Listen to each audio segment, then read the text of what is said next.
Boa noite, pessoal, tudo bem? Vamos dar início ao nosso estudo de domingo, né? Começando aí aqui pelo Amigos do Caminho, pedindo a Jesus que possa nos abençoar, né, nesse momento, que a gente possa estar aí envolvidos em boas vibrações de amor, de paz, né? Pedindo aí, né, a espiritualidade que possa nos ajudar e que a gente, né, possa aproveitar esse tempo, né? Vamos lembrar, né, de agradecer, né, o quanto temos recebido, agradecer, né, a espiritualidade amiga e, né, pedir, né, também que eles possam abençoar, né, os ambientes do nosso mundo, do nosso orbe.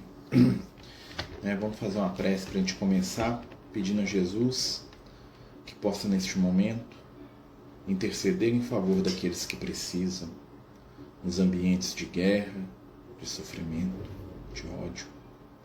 Mestre amigo, ajuda-nos a seguir em frente, nos dê a esperança, a fé e a coragem, sobretudo a boa vontade, para que possamos seguir em frente a cada dia. Ajuda, Senhor, aqueles que estão na guerra, para que a paz se estabeleça nos corações, pacifica o coração e a mente de cada um de nós, e que possamos reagir ao mal pela ação do bem. Fica conosco mais uma vez, que assim seja, graças a Deus. Então, meus amigos, né, bem-vindos, boa noite a todos, né, conforme a gente tem feito aí, né, nos últimos domingos, a gente tem tirado para poder conversar um pouquinho, né, sobre doutrina espírita, sobre o Evangelho, né. Nosso objetivo com esse estudo é mais um bate-papo, né? A gente tem o objetivo aí de trabalhar as questões que os companheiros, né, que nos acompanham têm de curiosidade ou desejam saber, né, sobre doutrina, sobre evangelho, né, sobre espiritualidade, sobre mediunidade. Então a gente, né, aos domingos a gente está abrindo, né, esse espaço aqui no Instagram para a gente conversar um pouco, né, sobre questões de espiritualidade, né? A gente sabe que a gente está vivendo aí, né, um momento muito complicado, né? A gente está aí com essa questão da guerra na Europa, estamos aí num final de pandemia, mas que ainda se arrasta, né? Estamos num momento de carnaval, né? Existem várias obras espíritas que falam para a gente sobre as dificuldades espirituais, né, que acontecem nesse período, né? Muita irreflexão, muito vício, muito desequilíbrio, né? Muitas pessoas que se esquecem, né, dos seus valores e que muitas vezes, né, acabam fazendo coisas das quais se arrependem, né? Então nós estamos num momento aí, né, de observar, de aprender, né, sem crítica, mas acima de tudo, né, trabalhar os conceitos de Jesus. A doutrina espírita, ela sempre traz para a gente informação, né, ela traz para a gente entendimento e ela nos ajuda no discernir do dia a dia. A gente sabe que a gente, enquanto encarnado, né, nós somos espíritos, né, espíritos num corpo de matéria que nos serve, né, num corpo de matéria que é uma ferramenta para o nosso crescimento, né, o objetivo da nossa vida material, né, da gente estar aqui nesse mundo, né, do ponto de vista da espiritualidade, né, do ponto de vista dos espíritos de luz, é o nosso aprimoramento, a nossa melhora, né, é a gente aprender, crescer, né, e desenvolver valores para o bem. A vida é um grande aprendizado, uma grande escola, né, os espíritos falam isso muito para a gente, a vida é um hospital, uma escola, né, e para alguns até uma prisão, né, porque a vida nos tolhe de certa maneira, nós não podemos viver tudo aquilo que a gente queria, até porque, né, para ter liberdade plena nós teríamos que ter responsabilidade plena, né, e nós ainda não somos espíritos com idade ou maturidade suficiente para poder termos a liberdade que desejamos, né? Normalmente a liberdade em excesso, porque não está pronta, se torna ferramenta de queda, né? Nós vimos que o grande poder, né, uma grande força pode se tornar uma grande ferramenta para fazer o mal. Haja vista, né, as guerras, né, essas situações. Boa noite, amigos. Se puder comentar um pouco sobre como podemos desenvolver e praticar a caridade, né? A palavra caridade é uma palavra muito interessante, né? A gente tem a ideia de que caridade é doação, né? A gente tem o que é ser caridoso, né? Caridoso é aquele que dá um prato de comida, que dá uma roupa, né? A caridade, ela é, sobretudo, uma filosofia de convivência, né? Porque a gente pegar o radical das palavras, né? O care, né? Take care, tomar cuidado, né? Caridade está ligado, né? A cuidar. E o cuidado envolve estar junto, né? O grande desafio do século XXI é o desafio da convivência, né? Nós temos uma série de conquistas nas mais variadas áreas, mas ainda não conseguimos nos suportar, né? O nosso limiar de suportar o outro está muito baixo, né? Os espíritos falam isso pra gente, né? A gente gosta de fazer o bem, a gente deseja ser melhor, mas nós não desejamos passar por contrariedade. Hoje a nossa geração atual, talvez dos últimos milênios aí, né, seja a geração com mais dificuldade de enfrentar, né, contrariedade. Nós queremos, né, satisfação plena, prazer, e sempre que alguma coisa nos tira do nosso, né, da nossa zona de conforto, nós temos muita dificuldade de lidar com aquilo, né? Podemos dizer que tudo que hoje é difícil para nós é por conta de abuso que fizemos em vidas passadas? Podemos dizer que sim, né? Porque é o livre-arbítrio, né? Tudo que acontece conosco é uma consequência das nossas escolhas, né? A gente pegando esse raciocínio, o que nos falta agora normalmente é algo que eu tive e que eu desperdicei ou que eu não usei da maneira adequada, né? Então muitas vezes a gente passa por situações de privação, porque a privação é uma ferramenta para nos ensinar a valorizar algo, né? Nós aprendemos ainda no nosso estado evolutivo atual, né? No nosso momento espiritual atual, nós ainda aprendemos muito naquela dicotomia, né? Do sim, do não, né? Da luz e da treva, do ter e não ter, né? Nós precisamos, para valorizar algo, não ter, né? Então, normalmente a gente aprende mais fácil, né, quando nós temos algum tipo de limitação. Por quê? Porque a limitação nos gera o desejo de possuir, o sonho, a vontade. E aí o que acontece? Nós começamos a nos movimentar para conquistar aquilo que a gente considera melhor. Então, realmente, quando a gente não tem algo nessa encarnação, a gente tem que se perguntar, se não é algo que talvez seja prejudicial para mim, é algo que eu abusei ou que eu usei de maneira inadequada e que eu estou me reeducando para usar da maneira certa. Muitas vezes a espiritualidade tira da nossa vida situações ou possibilidades para as quais nós ainda não estamos maduros o suficiente. Então imagina o seguinte, imagina que a minha grande questão a ser trabalhada é no âmbito do trabalho, né, do trabalho profissional.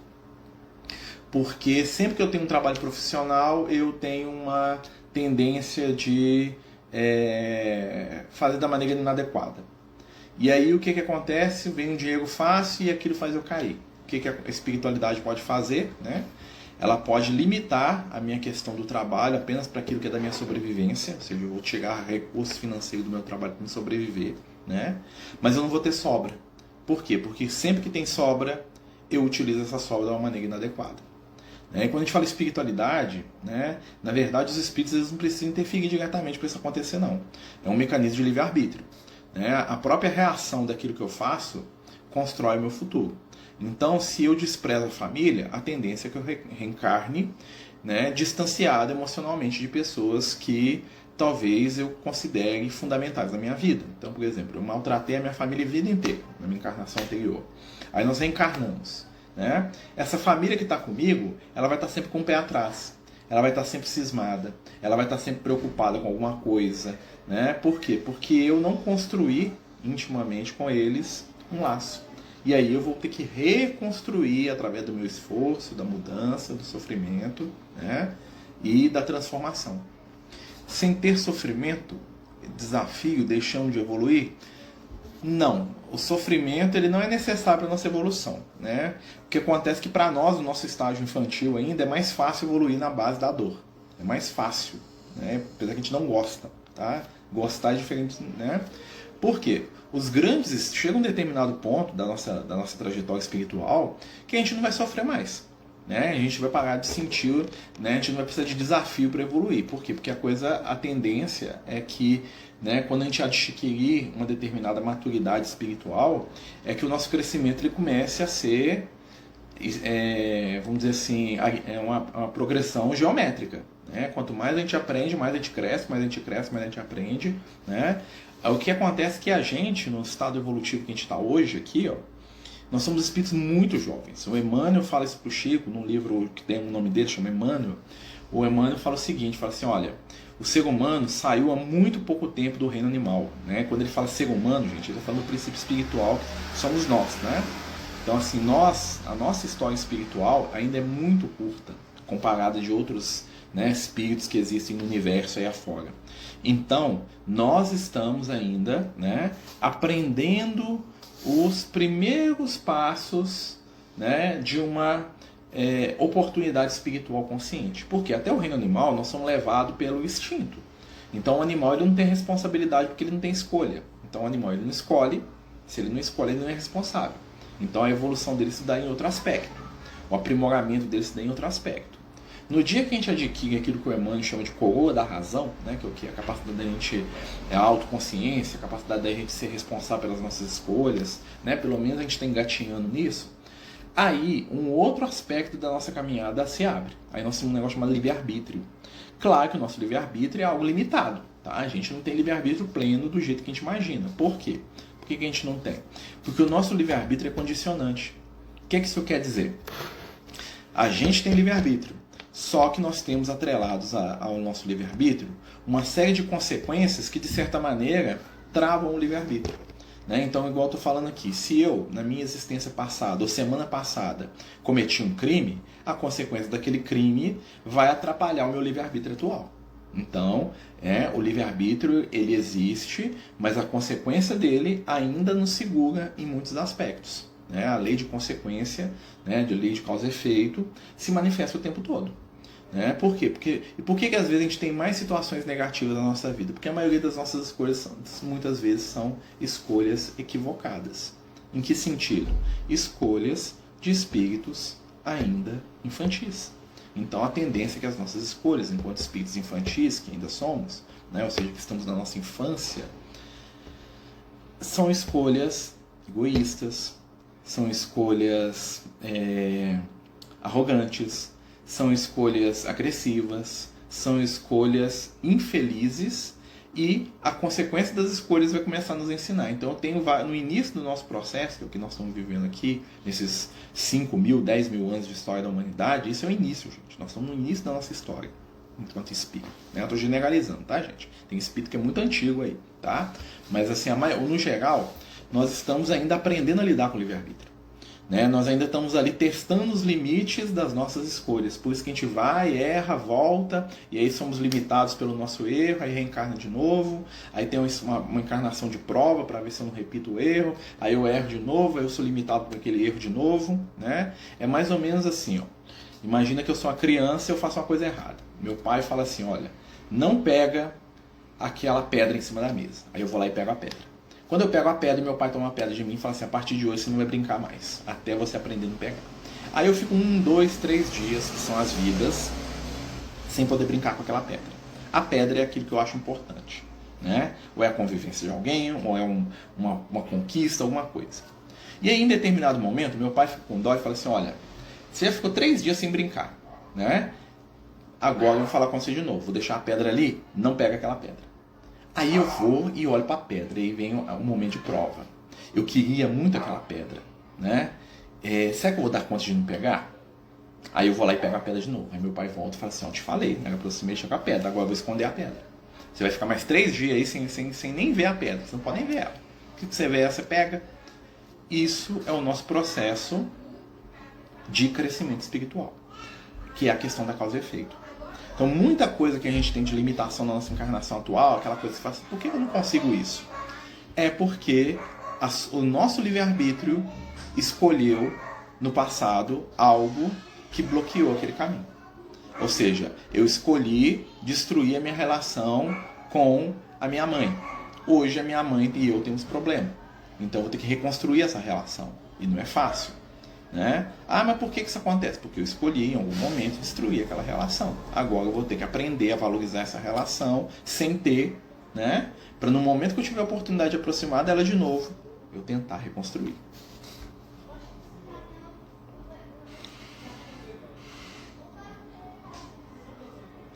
Como a espiritualidade vê o comércio de animais de raça quando são criados com cuidado e respeito a eles? Bom, o animal é um ser vivo, né? O comércio de um ser vivo é algo, isso, né? Aos olhos dos espíritos de luz é um atraso, né? Um sinal do nosso, né? Da nossa ainda infância em vários aspectos, né? Mas se a gente pensar que há 100 anos atrás, 200 anos, a gente comercializava outros seres humanos, né? Então nós estamos aprendendo aos poucos, né? Vai chegar um momento que nós vamos perceber que os animais não são propriedade nossa. Né, que eles não estão no mundo para nos servirem ou para serem, né, nossos instrumentos de prazer ou de despejar as nossas insatisfações. Né? Entretanto, no momento, nós ainda não damos conta disso. A espiritualidade, ela sabe das nossas limitações, ela sabe que a humanidade, né, quando eu estou falando isso, é a humanidade enquanto um todo, tá, gente? Nós ainda vivemos, né, com uma maneira muito desequilibrada em relação aos animais. E é um desequilíbrio em vários aspectos. Por quê? É tão desequilibrada a pessoa que usa o animal para se alimentar, quanto a pessoa que transfere toda a afetividade dela para um bicho, né, fugindo do convívio de outro ser humano. São dois extremos, né, que, se a gente for notar, resultam em desequilíbrio. Todo comportamento extremado é um comportamento desequilibrado. Então, muitos de nós, né, veem os animais como um objeto, como uma coisa a ser usada da maneira que eu quiser. O animal está ali para me servir. Está errado. Outras pessoas querem alçar o animal no nível de um ser humano, que o animal tem emoções, sentimentos, e que é uma coisa que é injusta também. Porque o animal está num momento evolutivo, num momento espiritual diferente do nosso. Né?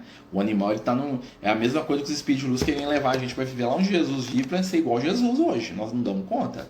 Seria exigir da gente demais, né? Então, assim, as nossas questões de sociedade com os animais, né, a tendência é que elas melhorem quando a gente começar a perceber que os animais não são nossos servos, nem escravos, né? São nossos irmãos mais novos, carentes de orientação, de carinho, de respeito, né? E uma das formas de respeitar os animais é permitir que eles vivam a vida deles da maneira como eles entendem.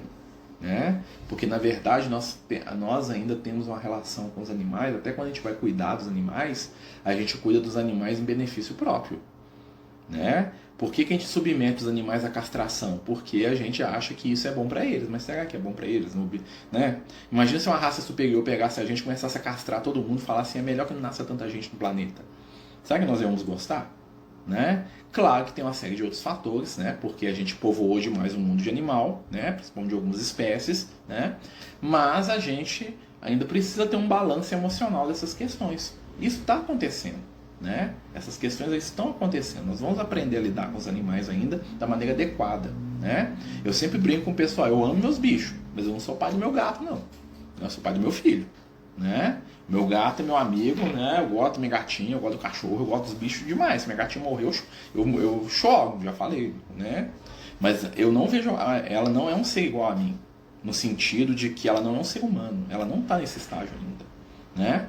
Então eu tenho que ter um respeito por ela dentro da condição que ela dá conta, né? Então se eu espremer ela aqui, ela vai me arranhar. Ela não me deve nenhum tipo de retorno além daquilo que ela dá conta, né? Ela gosta muito de mim. Se eu pegar ela aqui e começar a espremer ela vai enfiar um em mim e vai me machucar, né? Porque ela não sabe o que faz, né? Então a gente tem que ter né? Essa que é o grande balanço da situação, né? E a gente vai aprendendo a comercializar os animais. Como que a gente acessa a nossa consciência? É só escutar ela. A consciência fala com a gente o tempo todo, né? A consciência é a janela divina através da onde o Criador fala conosco, né?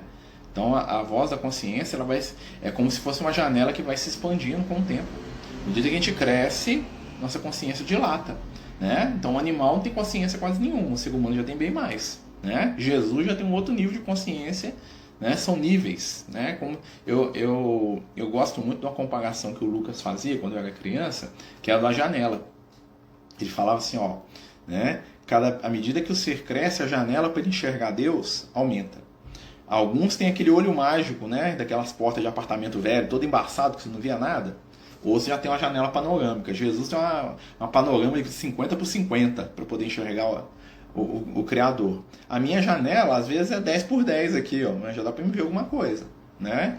Então a consciência é isso, nós vamos expandindo a nossa consciência, nós vamos percebendo a nós mesmos e o outro. Geralmente nós sabemos os desafios da nossa encarnação antes da reencarnação. A gente se prepara muito para voltar? Olha, a maioria não. Por quê? Porque a maioria nem cogita de reencarnação. A maioria dos espíritos que estão no planeta Terra, eles estão tão presos ao plano físico que eles nem percebem que desencarnaram. Né? Eles ficam lá, né, vibrando em torno daquilo. Se é um espírito mais consciente, ou seja, um espírito que está desperto, que ele chega na colônia, que ele vai, né, estudar, ele se prepara para a encarnação dele. Mas infelizmente a massa da humanidade ainda, né, o mundo espiritual deles ainda é o plano físico.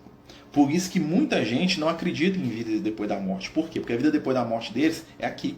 Né? A maioria dos espíritos, a maioria de nós, quando morre, fica aqui vagando pelo plano físico, né? Vigiando a família, correndo atrás das coisas que gostava, né? Dando vazão aos seus vícios, vivendo atrás lá, ou da mulher que gostava, do homem que gostava, do inimigo. Então, a maioria dos espíritos que desencarnam, infelizmente, né? Não vai para plano espiritual nenhum, eles ficam aqui, ó, no plano físico, aqui fazendo e tentando viver a vida, né? Basicamente igual eles viviam, eles nem imaginam que existe um mundo espiritual, né? Tanto é que existem milhares de espíritos no plano espiritual que não sabem que morreram, porque para eles a morte é acabar, eu estou existindo, eu sinto, eu penso, eu não estou morto, né? E aí esses espíritos, eles reencarnam dali mesmo, e o processo vai seguindo, até que em um determinado momento eles começam a ter um despertar, né? E começam a abrir os seus olhos para a realidade espiritual, com muito medo, com muito receio, com muita vontade de não ir, né? Tem um texto do André Luiz que ele fala isso para a gente no livro Evolução em Dois Mundos. Ele fala assim, que no início da nossa trajetória espiritual, ele pega lá a tribo lá primitiva do Homem das Cavernas, né? E aí ele fala assim, olha, né, o Homem das Cavernas, ele está lá no meio dos seus, lá vivendo, né, comendo, bebendo, né, fazendo aquilo que é da natureza dele, lá quase como um animal, né, em vários aspectos, e ele morre. Quando ele morre, ele se vê fora do corpo, né, e se vê no ambiente lá da floresta que o amedronta, que o assusta, né, ele olha para aquela floresta gigante, ele olha para aquele ambiente lá, o que ele faz? Ele volta para a tribo. E em espírito ele começa a habitar junto com os seus descendentes, ele caça junto com eles, ele deita junto com eles, né? E na hora que eles cantam, que eles riem, ele canta e ri também lá no mundo espiritual, né? Na hora que eles vão para a guerra, ele se enfurece junto com eles e briga com outros que também estão lá, né? E ali ele vai se alimentando daquela vibração e daquela energia dos encarnados, que é familiar para ele, né? Que é o ambiente que ele está feliz. E aí, né, os que estão lá na tribo, lá, tem uma relação sexual e ele renasce ali naquele grupo. E ele vai fazendo isso sempre. Tá? A maioria da humanidade ainda está nessa onda.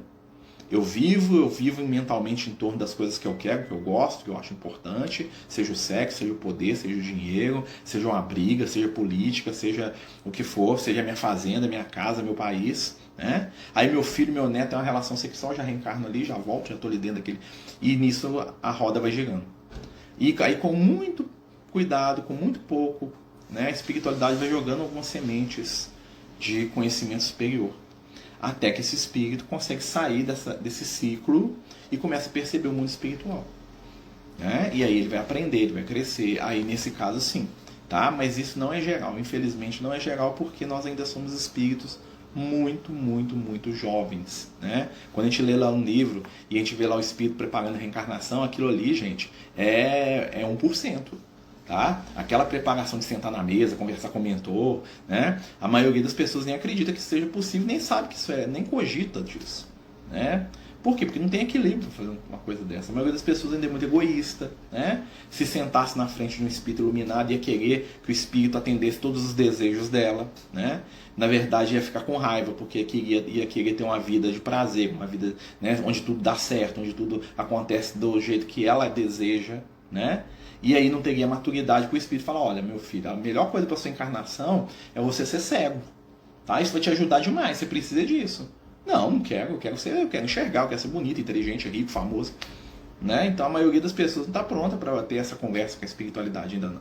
Aí vai na questão que a gente estava falando lá no início, né? A ação e reação das nossas escolhas já vai produzindo, né, as nossas realidades reencarnatórias. Gente, nós estamos conversando sobre doutrina espírita. Nós encarnados conseguimos perceber que alguém que conhecemos já reencarnou? Dificilmente, viu, César? Dificilmente. É só se a pessoa reencarnar muito perto, né? E ela trouxer uma série de sinais aí de que a gente reconhece. Mesmo assim, é difícil a gente bater o martelo, né? Até porque não é o objetivo que a gente reconheça, né? A espiritualidade não tem interesse que eu saiba que meu pai reencarnou, né? Se eu não estou preparado por isso. Por quê? Porque imagina o seguinte, eu tenho um problema com meu pai reencarna. Aí eu fico sabendo de quem reencarnou. Eu vou querer retomar minha relação com aquela criança ali como se ela fosse meu pai. Eu vou querer cobrar dela como se ela fosse meu pai. Eu vou querer reviver nela o meu pai, né? Que não é para reviver mais. Ela é uma outra personalidade ali agora. Ele tem outros aprendizados. Não é para ele voltar para trás, né? Então muitas vezes a espiritualidade ela mesmo embaralha a informação para a gente não achar. Só se o espírito tiver muita maturidade para ele saber, ó, fulano de tal é meu irmão reencarnado e não vou interferir com nada.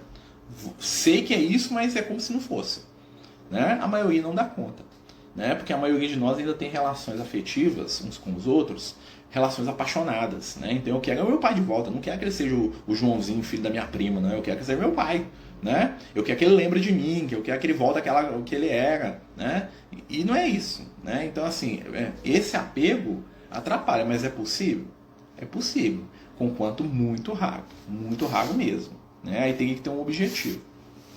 Nós resgatamos as falhas dos nossos antepassados, ou seja, uma pessoa da minha família fez algo errado. Hoje eu e meus irmãos teríamos que limpar aquilo que foi feito de errado? Não, ninguém é responsável pelo outro, não. Você só resgata a falha do seu antepassado se você tiver sido ele. Por exemplo, se eu fui meu bisavô saiu matando os outros, aí eu vou ter que resolver, porque era eu, naquela encarnação. Por isso que muita gente confunde, tá? Muitas vezes, numa família, né, os espíritos reencarnam várias vezes naquele grupo familiar. Então pode ser, por exemplo, que a gente tenha sido um antepassado nosso em outras vidas, né? Então eu posso ter sido meu bisavô, eu posso ter sido o pai da minha avó, tá? Aí o pai da minha avó matou alguém, ou o pai da minha avó saiu roubando os outros. Aí o Marcelo reencarna ele vai resolver essa questão. Aí por quê? Porque é do Marcelo. Mas o meu bisavô é um cara que não tem nada a ver comigo, é um outro espírito, e fez um trem errado, eu vou pagar por isso? Não. O filho não paga o que o pai faz, porque senão seria justo, né? É a mesma coisa se você cometer um crime e o seu filho ser preso, né? Eu roubo os outros, vem aqui, prende o Luke, prende o João, prende a Edneia. Não tem lógica, né? As consequências de um erro, ou as consequências das nossas escolhas podem impactar no outro, aí é outra coisa, né? Mas quando já tem uma distância assim, não impacta não. Só no caso que a gente está falando, né? Por que às vezes acontece? Porque às vezes é o mesmo espírito. Às vezes aquele espírito lá que roubou todo mundo na família é você. Aí você passa a encarnação inteira devolvendo as coisas para os outros, né? Mas foi você mesmo que roubou. Não foi o seu avô e você é culpado disso, você tem que resolver para ele, não. Tá? Uma das coisas que os espíritos falam pra gente é isso, né? Responsabilidade individual. Eu posso até ajudar o outro, eu posso até colaborar com o meu avô para resolver o problema. Talvez eu amo ele muito, talvez a gente tenha um laço espiritual muito grande, eu reencarno, então beleza, vou ajudar você lá a lidar com aquela situação, mas a prova não é minha, não.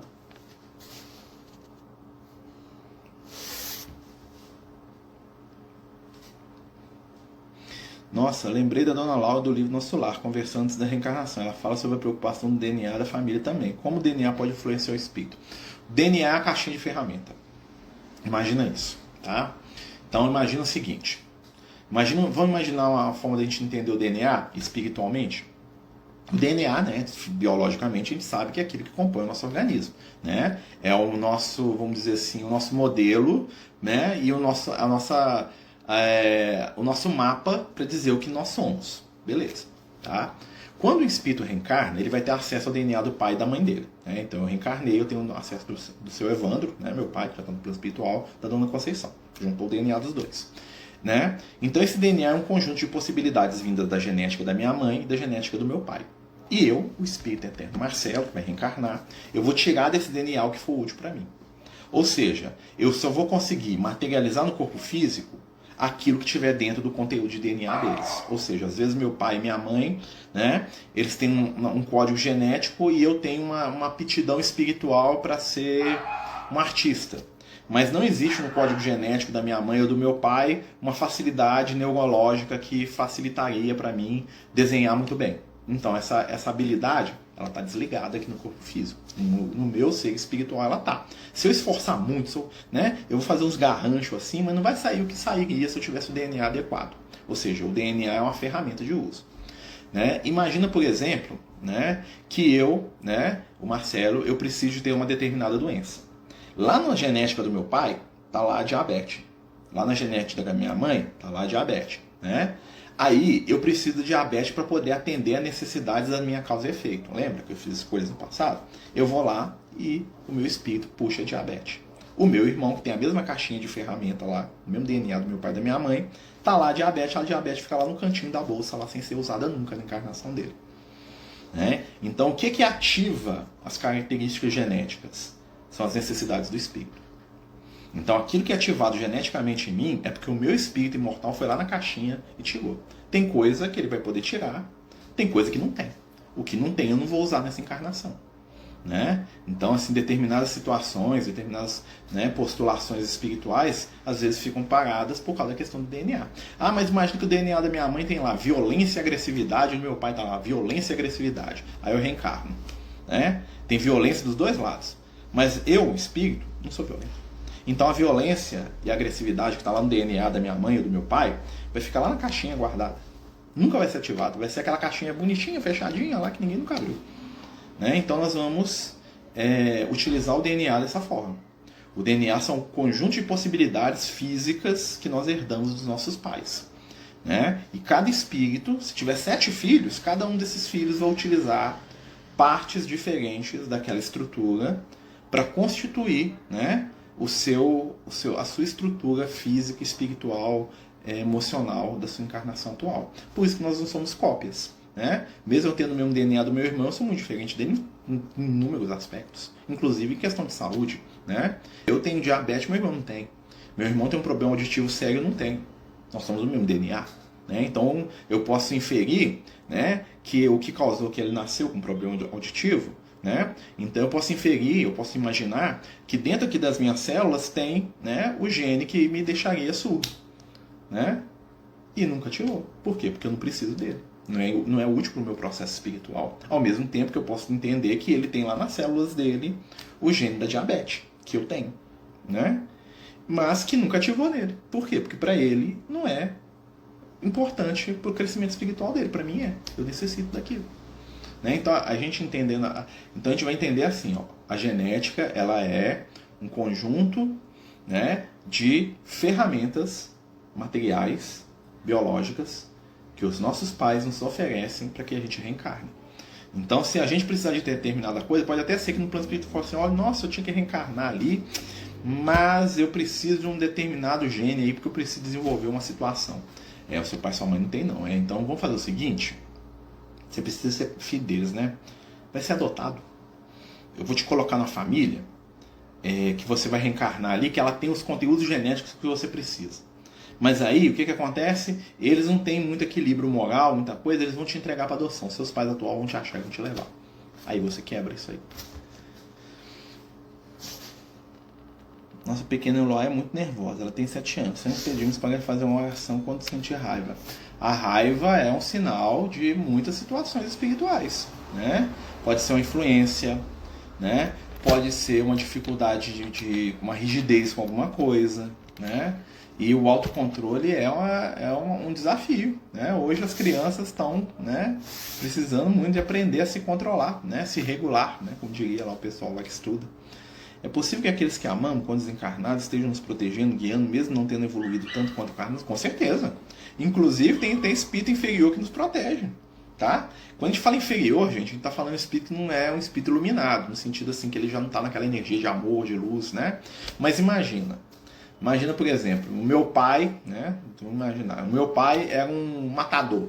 Meu pai matava todo mundo, sabe? Não matava não, tá, gente?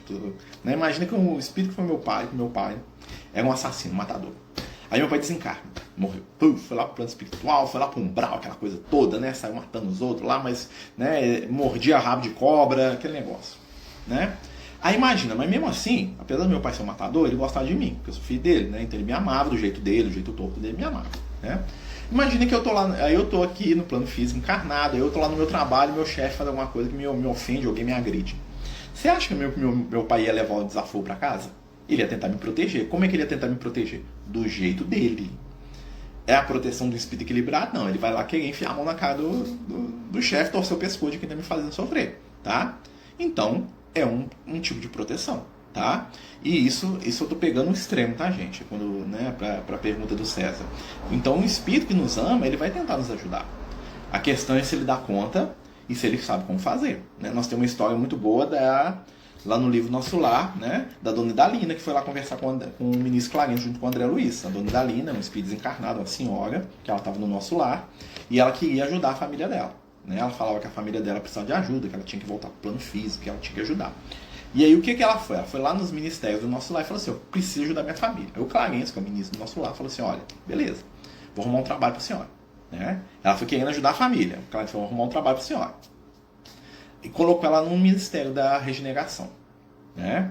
E aí ela fala, não, que eu não dou conta, que aquele lugar é muito difícil, que não sei o que. Aí tirou ela, colocou lá no Ministério do Auxílio. Ah, não, que é muito difícil, muita coisa, que espírito trevoso, que não sei o que. Ah, então vou te mandar lá pro Samaritano das câmaras de retificação. Nossa senhora, só tem entidade monstruosa, espírito trevoso, gente ruim, chefe que só sabe falar de trabalhar, eu quero descansar. Aí passa, ela fica acho que 8 anos no Nosso Lar, né, pulando de galho em galho. E aí um dia ela volta e fala assim, ministro, eu preciso ajudar minha família, você prometeu que ia me ajudar. Aí o ministro começa, aí o ministro fala assim, realmente, né? Então você queria ajudar sua família, a primeira coisa que nós fizemos foi te mandar para o Ministério da Regeneração, onde você ia aprender, né, junto a instrutores elevados e cheios de amor, como fazer a ajuda. Mas você não quis. E aí o que nós fizemos? Mandamos você para o Ministério do Auxílio. Porque lá com os companheiros do auxílio, você vai aprender a suportar, estimular sua família, ajudá-los a melhorar. Você também não quis. Aí você foi lá e foi mostrando para ela. Aí no final o que ele fala? Ó, cada lugar que eu te mandei, você poderia ter aprendido um monte de coisas, você poderia ter feito um monte de amizades que iriam com você no plano físico ajudar a sua família. Mas como você não quis enfrentar a prova de aprender, de mudar, você ficou paralisada. Entendeu? Ela queria ajudar, mas ela não dava conta. E aí ele fala para ela, fala assim, ó, o que adiantaria você estar agora ao lado dos que você ama? Você seria como uma ave de asas secas. Você seria como um companheiro sem possibilidades. Você seria uma mãe com os braços ressequidos. Você não tem o que dar, você não consegue. Você tem que aprender a fazer primeiro. Né? Então, o que acontece? Os espíritos superiores, quando a gente quer ajudar, eles vão nos ensinar como. Né? Então, uma mãe, um pai, muitos espíritos, né, que estão no plano espiritual, eles se esforçam muito para crescer e para aprender, para ajudar quem está aqui, né? Para ajudar os que eles amam. E isso é muito meritório. O que acontece às vezes é que alguns espíritos não querem aprender e acham que eles já sabem tudo, eles vão ajudar do jeito deles. Né? Então, é igual aquela mãe barraqueira. Né? Então, assim, a minha mãe me ama. Né? Mas toda vez que alguém brigava comigo, eu descia lá na rua, lá com chinelo na mão, dava chinelada na cara do menino, da mãe do menino, do pai do menino, do irmão do menino. Ou seja, fazendo barraco. Minha mãe não fazia isso não, tá, gente? Né? Mas assim, não tem gente que é assim? A pretexto de amar espanca todo mundo? A pretexto de amar enfia, te ama, te mato? Não tem gente que é assim? Ela tá querendo ajudar? Tá. Do jeito certo? Não. Né? Então, assim, são experiências, né? E são crescimentos. Né, gente? Mas o desejo de ajudar é fundamental.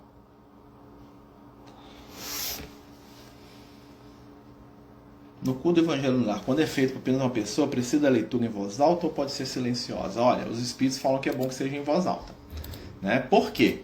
Porque às vezes tem espíritos encarnados e eles querem escutar também. Às vezes você tá lá, às vezes você não está sozinho. Tem uns obsessores lá, tem uns amigos espiritual. Né? Às vezes tem aquele parente lá desequilibrado lá, sabe? Aquele pai que foi lá brigar com o chefe. Né? Você faz o culto lá e ele senta do seu lado lá e ele escuta. Né? Nem todos os espíritos, principalmente os espíritos mais simples, eles conseguem ouvir os nossos pensamentos. Os espíritos de luz conseguem ouvir tudo. Tá? Alguns espíritos desequilibrados, né, mas muito inteligentes, conseguem ler tudo que a gente pensa, tá? Mas os espíritos mais simplórios, os espíritos mais infantis e primitivos, né, mais humanizados, eles não conseguem. Então eles pedem para te fazer o culto em voz alta, para favorecer essas entidades, para ajudar esses espíritos, né? Até porque quando a gente lê em voz alta também a gente está espalhando a vibração no ambiente. Não que o pensamento não faça isso, tá? O pensamento também faz, tá? Mas a espiritualidade normalmente ela pede para a gente fazer isso para poder realmente ajudar, né? Aos espíritos que são menos, vamos dizer assim, preparados, né? E que têm menos capacidade de perceber, né? A influência espiritual de maneira mais direta. Tá? Então eles pedem pra gente fazer em voz alta. E é bom também, se alguém estiver passando na rua, escuta. Se alguém estiver, né, do outro lado do quarto, né? Claro que não precisa gritar, né? Você pode ler assim, num tom. Claro, se você estiver num ambiente que é totalmente impraticável fazer isso, até porque talvez você esteja incomodando, aí você faz em silêncio, você faz, né? A gente adapta, tá? Se puder ser em voz alta, seja. Se não puder, sem sofrimento, né? Não vamos sofrer por causa disso.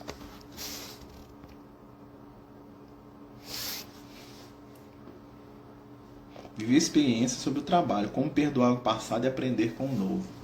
Perdão, ele nasce do entendimento. Uma vez o Lucas me falou isso. Ele falou assim, a gente só consegue perdoar quando a gente entende por que o outro errou. Né? A gente volta lá em Jesus. Né?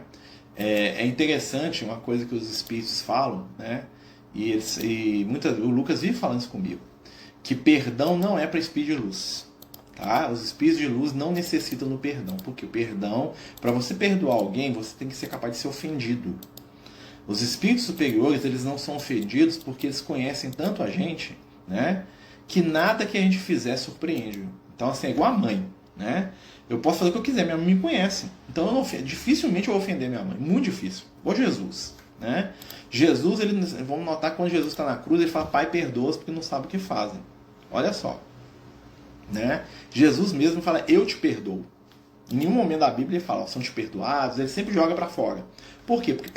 Porque Jesus está trabalhando o perdão do indivíduo com ele mesmo. Jesus não perdoa ninguém porque ninguém é capaz de ofender Jesus. Jesus sabe muito bem o que esperar de nós.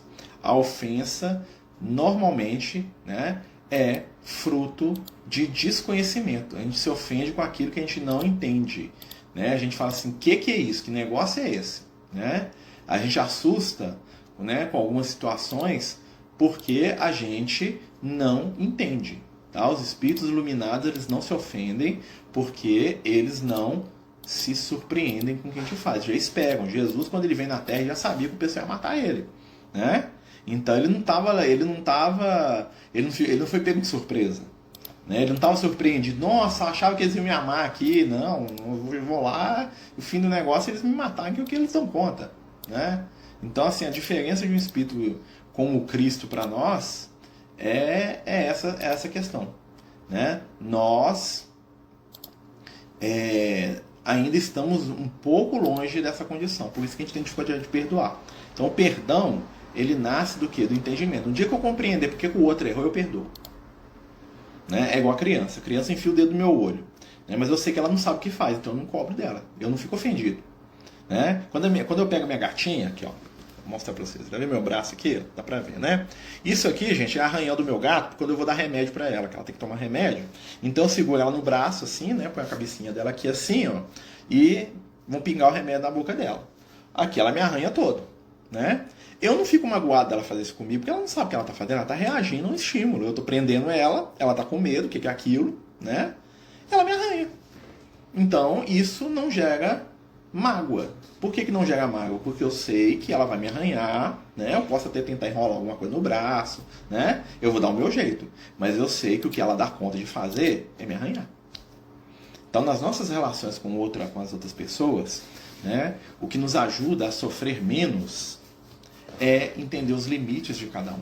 O que o outro dá conta. Até que quantidade de passos que aquele companheiro ou que aquela companheira consegue seguir comigo. E aí eu aprendo a não esperar do outro aquilo que ele não tem para oferecer. Que é o que Jesus fez conosco. Jesus veio à Terra, trouxe o que ele tinha que trazer, deu o amor que ele tinha que nos dar, ofereceu aquilo que a gente precisava, nos deu aquilo que nós, né, mais necessitávamos. Entretanto, Jesus, em momento algum, né, o Mestre, em momento algum, abriu mão de ser ele mesmo. Jesus sabia muito bem o que a gente dava conta. Jesus sabia muito bem o que a gente conseguiria fazer, né? E ele só esperou da gente aquilo que estava dentro dos limites da nossa capacidade. Por isso, Jesus não sofreu, né? Por isso, Jesus, né, não passava dificuldade, porque ele sabia o que a gente precisava, ele sabia o que a gente dava conta, né? Então é uma coisa que nos ensina muito, né? Saber os nossos limites, trabalhar os nossos limites, né? Entender as nossas limitações é muito importante, porque a gente aprende a se perdoar também. Entender a limitação do outro vai nos ajudar a conviver. Muitas vezes a gente tem dificuldade de convivência porque a gente, em verdade, não quer entender o outro. A gente quer que o outro atenda às nossas expectativas, né? Então vem daí o você me traiu, você me enganou, você isso. Porque no fundo talvez a gente está esperando algo que o outro não dá conta. E aí quando a gente entende isso, a gente sofre menos, né? Porque, como dizem os espíritos, né? Como dizem os bons espíritos, né? Nós estamos no plano físico para aprender a amar, para aprender a crescer, né? Então, é injusto esperar de alguém aquilo que ele não dá conta, né? Mas a gente tem muita dificuldade de olhar, por quê? Porque nós ainda, como somos muito jovens espiritualmente, a gente só consegue olhar para a gente. O nosso ponto de vista ainda é a única coisa que vale na nossa encarnação, né? Então eu entendo o mundo a partir do meu prisma. Então todo mundo tinha que fazer aquilo que eu acho que é certo, é porque é certo. Então se o outro falhou e fez o que eu não faria, ele está errado. Então nós ainda temos dificuldade de sair da nossa intimidade e entender o outro, né? Coisa que um espírito igual Jesus fazia, né? E faz, né? Jesus falava isso: o ser humano é mais frágil do que perverso. Olha só o que ele fala para o Pedro, né? Tá lá no livro Boa Nova, né, do Chico, né? Quando Jesus é preso, aquela coisa toda, né? E aí Jesus aparece para o Pedro estava desesperado porque negou ele. Jesus tinha falado para ele antes: Pedro, você vai aprender hoje que o ser humano é mais frágil do que perverso. Não, né? Tanto é que o Pedro fala assim: nunca te trairei. Jesus falou, olha para ele e fala assim: é mesmo? Nunca me trairá? Ah, tá beleza, viu? O que Jesus fez? Jesus desdenhou do Pedro? Não, Jesus olhou para ele e falou assim: eu te conheço, Pedro. Eu sei até onde você dá conta. Na hora que eles te espremerem, você vai falar que não me conhece. Mas não é porque você não me ama, não, é porque você não deu conta. Entendeu? Eu vou te mostrar para você parar de julgar os outros, né? Então, quando você vê as suas próprias fragilidades, você vai começar a entender a fragilidade alheia. Foi isso que Jesus ensinou para o Pedro naquele dia. O maior aprendizado da vida do Pedro, de todas as encarnações do Pedro, foi ali, naquele momento. Quando ele aprendeu que a pessoa não faz o mal não é porque ela quer, não, porque ela não dá conta, na maioria das vezes, né? Então ele renegou o melhor amigo da pessoa que ele mais admirava na frente dessa pessoa, imagina, né? Não porque ele é uma pessoa ruim, porque ele estava com medo, ele estava achando que ia morrer, né? Então, Jesus mostrou para ele, falou assim: muita gente vai fazer coisa errada com você, não é porque te odeia não, Pedro, é porque não dá conta, é porque o negócio é o pau quebra, meu filho, né? É porque não é fácil, né? É porque ser humano é um aprendizado, nós estamos aprendendo ainda, né? Não Jesus, mas a gente, né? Então a gente começa a ver o ser humano, a gente começa a olhar, né, o outro como a gente olha pra gente, com misericórdia. Aí entra a questão da caridade. Caridade está muito ligada à empatia, entender, olha, nossa, para ele é difícil, né? Para mim é difícil também. Nossa, Jesus, eu cobro demais do meu irmão, né? Mas quando é comigo também o negócio aperta, né? Então, assim, essa relação de empatia que ajuda a gente a crescer espiritualmente, né? Que é uma necessidade espiritual nossa. Essa é uma grande conquista do espírito que nós precisamos ainda desenvolver, né? A empatia, o entendimento, o amor, né? Que nasce do que? Convivência, né? Que é o que a gente estava falando aqui. Hoje nós estamos ainda, né, num momento espiritual onde nós não queremos ter convivência com o que é difícil, né? Você vê isso na juventude. A juventude apertou um pouquinho, pulou fora, pediu demissão, não quero mais participar daquilo, não suporto, não dou conta, né? A geração anterior já era o quê? Você tem que aguentar tudo, né? Ou seja, extremo, né? Nós já estamos agora vai acontecer o quê? Nós vamos entrar, né, no equilíbrio. Gente, nós estamos terminando nosso estudo, né? Nós estamos falando aqui perguntas e respostas, conversando, né? Sobre doutrina espírita, sobre evangelho, né? Trocando aí informação, conhecimento, né, gente? Lembrando que a gente está vivendo, né, a gente sempre fala isso, os espíritos estão falando, nós estamos dentro de um momento de transição. E essa transição, ela é uma transição de responsabilidade, né? Nós temos que sair da onda da culpa e passar para a responsabilidade. O grande sinal de progresso do ser humano é quando ele abandona a culpa e cai na responsabilidade. Os espíritos inferiores, os espíritos sofredores, as pessoas infantis, são caracterizadas pela culpa. Elas culpam alguém de tudo que dá errado para elas, ou elas se culpam. Os grandes espíritos, os espíritos amadurecidos, despertos, eles assumem a responsabilidade diante das suas escolhas. Então nós temos que sair da energia da culpa e buscar a responsabilidade. Ah, deu errado. Por quê? Ah, porque o outro não. Peraí. O que eu fiz que atrapalhou esse negócio aí? Ah, mas porque o outro... Não estou aqui para lidar com o outro, estou aqui para lidar comigo. Porque diante da minha consciência, e volta a questão da consciência da clarice, né? Sou eu. Eu não vou chegar pro pai e falar assim, ó, pai, né? O outro fez lá, hein? Culpa é dele, hein? Até que eu queria ali, mas, né? Isso é fuga. Né? Por isso que muitos espíritos ficam no plano físico. Porque não querem olhar para a própria consciência, né? E admitir para si mesmo que eles são responsáveis pelo estado que eles estão. Nós somos responsáveis. Porque tudo que acontece conosco é consequência das nossas escolhas. Então eu sou responsável pela minha felicidade. À medida que eu começo a plantar hoje os aspectos do meu futuro. Mas se eu planto amargura, tristeza, ressentimento, ódio, o meu futuro vai ser uma colheita dessas sementes que eu estou guardando. Mas se eu plantar respeito, afetividade, compreensão, entendimento, paciência, equilíbrio, eu vou colher isso. Né? A lei da vida é essa. Aquilo que nós plantamos vai se tornar a nossa colheita. Aquilo que nós vamos, né, utilizar para nos alimentar, para nos melhorar. Né, gente?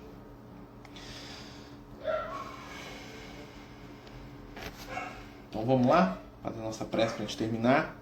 Agradecendo a Jesus e os amigos que participaram conosco neste momento de estudo. Pedindo ao Cristo que nos envolva com seu amor e com sua paz. Que possamos despertar para os valores maiores da vida, atendendo os compromissos assumidos conosco mesmo. Mestre e amigo Jesus, abre o nosso coração e mente para o perdão, a compreensão e, sobretudo, o afeto. Dá-nos empatia, dá-nos entendimento, paciência e amor. Envolve os nossos lares com as energias daqueles que amamos, que estão ligados aos nossos corações. Não desaparece nem se vai aquele que desencarna, apenas somente aquele que é esquecido no turbilhão da vida. Mestre amigo, estende as tuas mãos sobre nós e permite que continuamos aprendendo, querendo melhorar. Te agradecemos e te pedimos, fica conosco, hoje e sempre, que assim seja. Meus irmãos, muito obrigado, né? O estudo vai ficar salvo aí, né? E quarta-feira, se Deus quiser, nós voltamos com o estudo de mediunidade, né? Quem quiser participar, né? Toda quarta-feira a gente está aí 8 horas com o estudo de mediunidade. Fiquem com Jesus, tenham uma boa noite, muita paz e muito amor. Os Amigos do Caminho apresentam sua primeira obra literária, Versos do Caminho, uma compilação das mensagens do nosso amigo espiritual Lucas, à venda pelo WhatsApp 31 98827 3218.